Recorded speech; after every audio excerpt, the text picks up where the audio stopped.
दादर परिसरात बेस्ट बसचा भीषण अपघात। मुंबईतील दादर परिसरात बेस्ट बसचा भीषण अपघात झाल्याची घटना समोर आली आहे। दादर येथील प्लाझा टॉकीज जवळ झालेल्या या अपघातात एका व्यक्तीचा मृत्यू झाला असून 3 जण गंभीर जखमी झाले आहेत।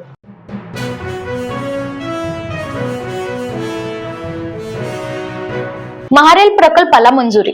महाराष्ट्र रेल्वे पायाभूत सुविधा विकास महामंडळामार्फत महारेल करण्यात येणाऱ्या एकूण 131 पैकी पहिल्या टप्प्यात 65 कामांना मुख्यमंत्री देवेंद्र फडणवीस यांच्या अध्यक्षतेखालील झालेल्या बैठकीत मान्यता देण्यात आली आहे। राज्यात रेल्वे फाटक मुक्त होण्यासाठी पायाभूत सुविधा उभारण्याचे निर्देशही त्यांनी यावेळी दिले।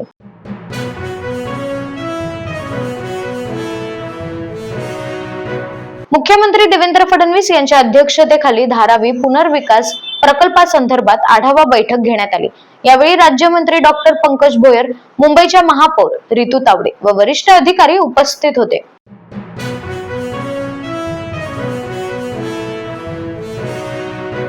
शिवसेना पक्षाच्या राष्ट्रीय कार्यकारिणीतील 20 राज्यांच्या राज्यप्रमुखांची उपमुख्यमंत्री एकनाथ शिंदे यांच्या उपस्थितीत बैठक नवी दिल्ली येथे संपन्न झाली। राज्यांमध्ये शिवसेना संघटन वाढवण्यासाठी या बैठकीत प्रामुख्याने चर्चा देखील करण्यात आली आहे।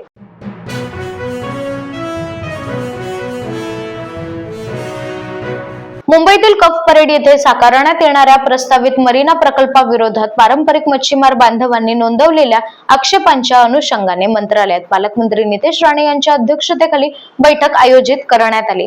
प्रस्तावित मरीना प्रकल्प हा मुंबईच्या सागरी पर्यटन, जलवाहतूक आणि किनारी पायाभूत सुविधांच्या विकासाच्या दृष्टीने अत्यंत महत्त्वपूर्ण असणार आहे। मंत्री नितेश राणे यांचं वक्तव्य।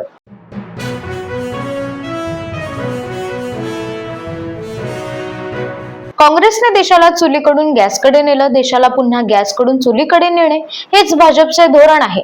जनतेवर पुन्हा चूल पेटवण्याची वेळ येणार नाही। या चुलीचे चटके सरकारला बसल्याशिवाय राहणार नाहीत। काँग्रेस नेते विजय वडेट्टीवार यांची घणाघाती टीका।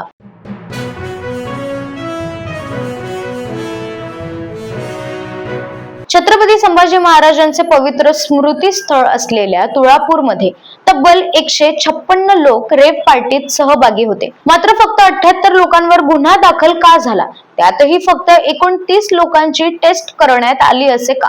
सुषमा अंधारे यांचा सवाल।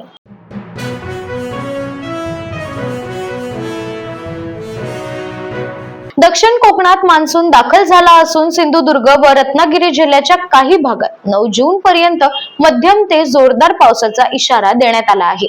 मात्र त्यानंतर किमान 15 जून पर्यंत राज्यातील पावसाचा जोर तसेच मान्सूनच्या प्रगतीचा वेग कमी होण्याची शक्यता हवामान विभागाने वर्तवली आहे।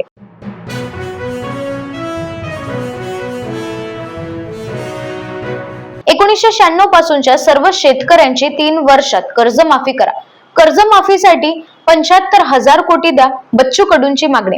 तसेच मागण्या पूर्ण न झाल्यास आंदोलन करणार असा थेट इशारा बच्चू कडू यांनी दिला आहे।